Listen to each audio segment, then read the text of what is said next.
నమస్కారం, శ్రీమాత్రే నమః. Welcome to Suman TV. నేను గీతాంజలి. ప్రస్తుతం మనం శ్రీ శ్రీ శ్రీ ఆనంద శివకామేశ్వరి సన్నిధానంలో ఉన్నామండి. మనతో పాటు ఉన్నారు పీఠాధిపతులు శ్రీ శ్రీ శివకామేశ్వరి ఆనందమయ్య అమ్మ. మాతాజీతో మాట్లాడదాం. అమ్మ నమస్కారం. శ్రీమాత్రే నమః తల్లి. శ్రీమాత్రే నమః. సంపూర్ణ చంద్రగ్రహణం అంటున్నారు, అంటే భాద్రపద పౌర్ణమి విశేషంగా ఉంటుంది ఖచ్చితంగా. అందులో ఇంకొకటి ఏంటంటే ఈసారి గ్రహణం వచ్చింది అనేటప్పటికీ కొంత భయం ఉంది, ఆందోళన ఉంది, ఏం చేయాలన్న తాపత్రయం కూడా ఉంది. కానీ అసలు ఆ రోజు విశేషం ఏంటి, ఆ రోజున ఏం చేయాలి, ఏం చేయకూడదు, ఎవరెవరు ఎలాంటి జాగ్రత్తలు తీసుకోవాలి, నియమాలు ఏంటి, పట్టుబిడుపు సమయాలు ఏంటి, ఎప్పటి నుంచి ఈ ఆహార నియమాలు పాటించాలి, వీటన్నింటి గురించి మాట్లాడదాం. తప్పకుండా తెలియజేస్తానమ్మా.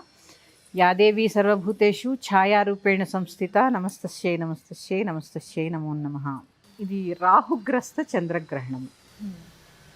ముందుగా ప్రేక్షకులందరూ గ్రహణం వస్తోందని భయపడవలసిన పని అసలు లేదు. ఓకే. కాకపోతే ఏ సమయంలో అయితే గ్రహణం సంభవిస్తుందో ఆ సమయంలో ఉండే నక్షత్రాలకి కొంత అంటే భయపడిపోయేంత కాదు, కానీ కొంత శక్తిహీనత జరుగుతుందని అంటూ ఉంటారు. కాబట్టి దానికి ఏమన్నా శాంతులు అవి ఉంటే మాత్రం బ్రాహ్మణుని సంప్రదించి చేసుకోండి. కాకపోతే గ్రహణము దోషం ఎలా పరిహారం అవుతుంది అంటే దానం ద్వారా పరిహారం అయిపోతుంది. ఓ, దానం ద్వారా. దానం ద్వారా. అది ముందు గ్రహణం గురించి తెలుసుకున్నాక నేను అది కూడా చెప్తాను. గ్రహణం రాహుగ్రస్త చంద్రగ్రహణం. ఈ చంద్రగ్రహణం అనేసరికైనా ఏ సూర్యగ్రహణం అనేసరికైనా మనం కొంచెం భయపడుతూనే ఉంటాం. ఇది భౌగోళికంగా ప్రకృతిలో జరిగేటటువంటి ఒక పండగ అనుకోండి. అవునా? ఎందుకంటే సంక్రమణాలు ఉన్నాయి, ఉల్కలు రాలుతూ ఉంటాయి, ఇవన్నీ కూడా భౌగోళికంగా జరిగేవే కదా. ఎప్పుడు వస్తుందో గ్రహణము కనిపెట్టి మనకి అందించారు పంచాంగంలో. పంచాంగములు అంటే అవే కదా, అంటే ఎప్పుడో వాళ్ళు లెక్కగట్టి గ్రహణం ఎప్పుడు వస్తుందో చెప్పిన వాళ్ళు ఆ గ్రహణం నుంచి ఎలా విముక్తి అవ్వగలరో కూడా వాళ్ళు చెప్పగలరు. ఆందోళన చెందవలసిన పని అయితే లేదమ్మా. గ్రహణం పట్టిన నక్షత్రాలు ఏవి అధపాతాళానికి వెళ్ళిపోవు, ఉన్నవన్నీ కోటీశ్వర్లు అయిపోయేలాగా ఎప్పుడూ ఉండదు. చెప్పాను కదా, గ్రహణం అంటే పండగ అనుకోండి. పండగ భౌగోళికమైన పండగ. ఈ సమయంలో ఏమేం పాటించాలి? ఆహార నియమాలు ఫస్ట్. ఎందుకంటే చూడండి, మనకి ఒక్కొక్క కాలంలో ఒక్కొక్క రకమైన ఆహారం ఉంటుంది. ఇప్పుడు శ్రావణ మాసం తీసుకుంటే ఎక్కువగా శనగలు దానమిస్తూ ఉంటారు. మొలకెత్తిన శనగలు తింటూ ఉంటే ప్రోటీన్. ఆ సమయంలో గ్రహణ సమయంలో ఆహారం ఏదైనా తింటే అరుగుదల తక్కువ ఉంటుంది. మీరు చూసారా, రోకలి నిలబడితే గ్రహణ సమయంలో ఇలా నిలబడుతుంది. అంటే భూమికి ఆకర్షణ శక్తి, అయస్కాంత శక్తి ఉండదు ఆ సమయంలో, అంతే కదా. కింద పడిపోదు, ఇట్లాగే నిలబడే ఉంటుంది. మామూలుగా గ్రావిటేషనల్ ఫోర్స్ ఉంటుంది కదా, అయస్కాంత శక్తి ఉంటుంది భూమికి. ఆ శక్తి ఉండదు భూమికి. మామూలుగా గ్రహణం అప్పుడు అడ్డం వస్తుంది కాబట్టి ఉండదన్నమాట. ఆ రేస్ ఎప్పుడైతే ఇక్కడ పడతాయో, ఇప్పుడు సూర్యుడు గ్రహణం వచ్చింది అనుకోండి అమ్మా, సూర్యకిరణాలు రావు. చంద్రుడికి గ్రహణం వచ్చింది, చంద్రుడు దేనికి సంబంధించిన వాడు? ఔషధాలు తయారు చేసే క్రియ అంతా ఆయనదే. ఔషధ సంబంధమైన మొక్కలన్నీ ఆయనదే కదా, ఆయన వల్లే పెరుగుతాయి. ఇవన్నీ కొంత శక్తిహీనత జరుగుతూ ఉంటుంది. తర్వాత చంద్రమా మనసో జాతః, మనఃకారకుడు. చంద్రుడు మనఃకారకుడు కాబట్టి ఇప్పుడు ఎలా అయితే చంద్రుడు అనగానే భయపడుతున్నామో అలాంటి భయాన్ని ఎవరు క్రియేట్ చేస్తాడు? ఆయనే. మన మనస్సు మీద ప్రభావాన్ని చూపిస్తూ ఉంటాడు. అలాగే కుటుంబ వ్యవస్థ, కుటుంబ వ్యవస్థ కూడా తల్లి ప్రేమ ఎక్కువ కావాలి అంటే ఆ చంద్రుడు అనుగ్రహం కావాలి. ఆ జగన్మాత కూడా ఎక్కడ ఉంటుంది? చంద్రమండలంలోనే ఉంటుంది. ఇలా చంద్రమా మనసో జాతః అని చంద్రుడు మన మనఃకారకుడు కాబట్టి కొంత మానసిక ఆందోళన కలిగేటటువంటి, అంటే చంద్రుడు క్షీణ దశలో ఉంటాడు కాబట్టి ఆ సమయము కొంచెం మనసులో అలజడి, ఆరోగ్యం, కొంచెం కుటుంబంలో చిన్న చిన్న చిరాకులు ఉంటాయి తప్ప అధపాతాళానికి అయితే వెళ్ళిపోం. ఫస్ట్ అవి కూడా చిన్న దానంతో పరిహారం అయిపోతాయి. ఈ చిన్న చిన్న ఆందోళన కూడా చిన్న దానంతో పరిహారం అయిపోతాయి. ఇక చంద్రగ్రహణం ఎప్పుడు? 9:56 కని కొంతమంది అంటున్నారు, 9:50 కని కొంతమంది అంటున్నారు.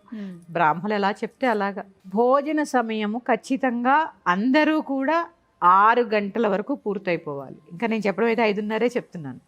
అంటే డిన్నర్ కూడా 6ంటికి పూర్తి అయిపోవాలి. ఎందుకంటే అమ్మా, ఈ గ్రహణం పట్టే సమయానికి ఆహారం అరిగిపోవాలి. ఇక వృద్ధులు, పిల్లలు, గర్భిణీలు, వృద్ధులకేం నియమం లేదు. గ్రహణం ముందు వరకు కూడా 8 దాకా వాళ్ళు ఏం తింటారమ్మా కొంచెం. అలాగే పాలు తాగే పసిపిల్లలకు కూడా ఏమీ నియమం ఉండదు, వాళ్ళకు కూడా ఏమీ ఉండదు. గర్భిణీ స్త్రీలకు మాత్రము చాలా నియమం పాటించాలి.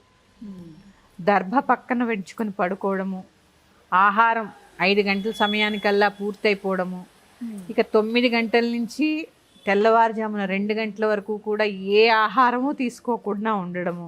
మా అప్పుడైతే వాష్రూమ్ కూడా వెళ్ళొద్దనేవారు. నిజంగా కూడా వెళ్ళకపోవడమే మంచిది.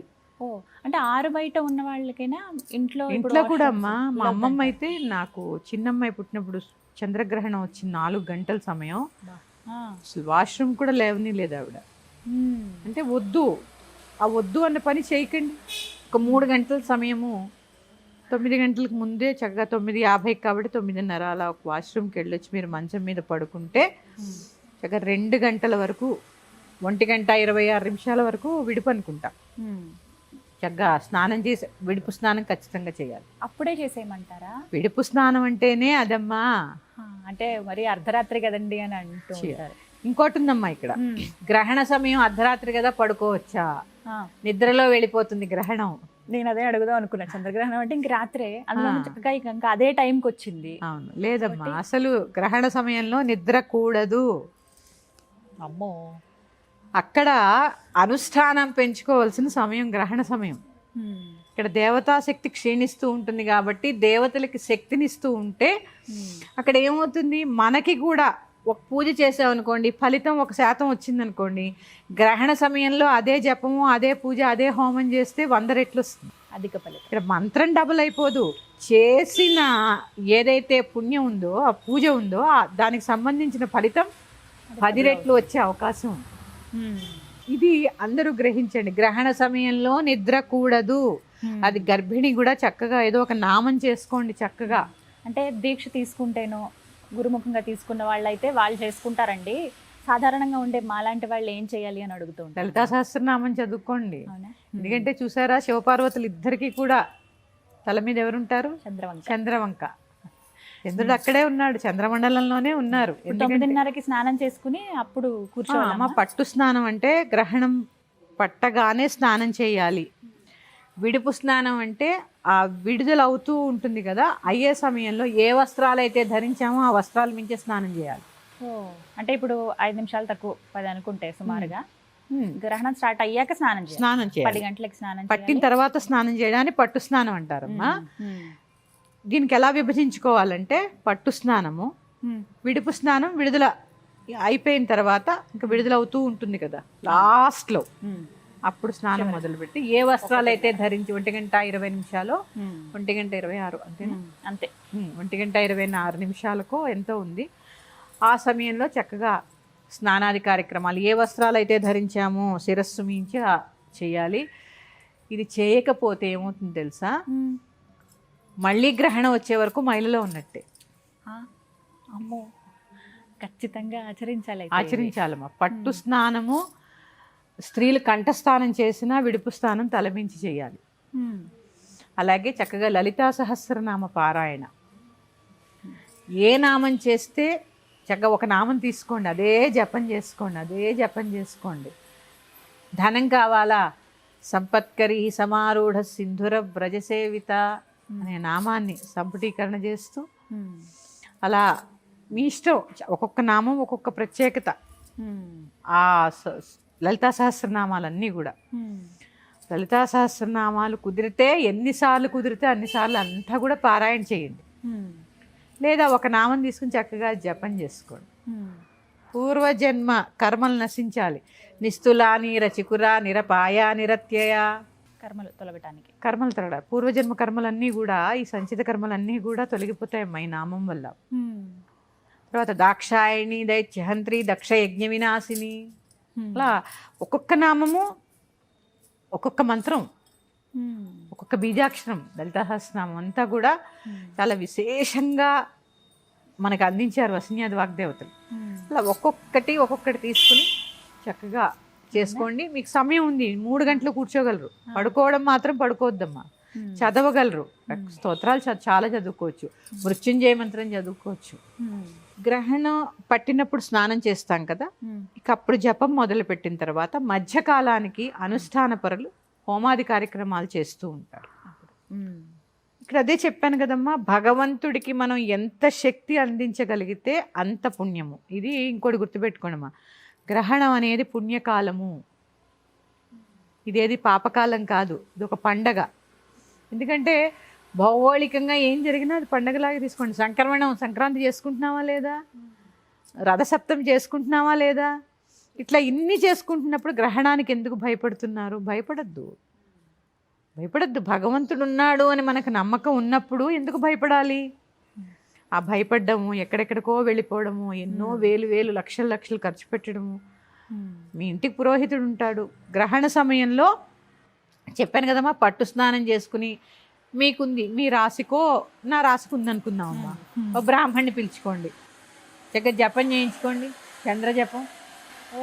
విడుపు సమయంలో స్నానం చేసి వచ్చి దానం ఇవ్వండి, చక్కగా ఫలితం. దానం కూడా అప్పుడే ఇచ్చేయమంటారు. ఇస్తారు. చాలా మంది వస్తారమ్మా, ఇంటికి వస్తారు, బ్రాహ్మణులు చేస్తారు. ఇలాంటి పుణ్య కార్యక్రమాలు చేసుకోండి. లేదు, ఏ అవకాశము లేదు, మేము డబ్బులు ఖర్చు పెట్టలేము, చక్కగా లలితాసహస్రనామం, విష్ణు సహస్రనామము, అలాగే త్రయంబకం యజామహే సుగంధిం పుష్టివర్ధనం ఉర్వారకమివ బంధనాత్ మృత్యోర్ముక్షయమామృతాత్, ఈ మంత్రం చక్కగా జపం చేసుకోండి. ఎన్ని అపమృత్యు దోషాలున్నా, ఎలాంటి విఘ్నాలున్నా కూడా తొలగిపోయి చక్కగా ఆ రుద్రుడి యొక్క కృపకి పాత్రలు అవుతాం.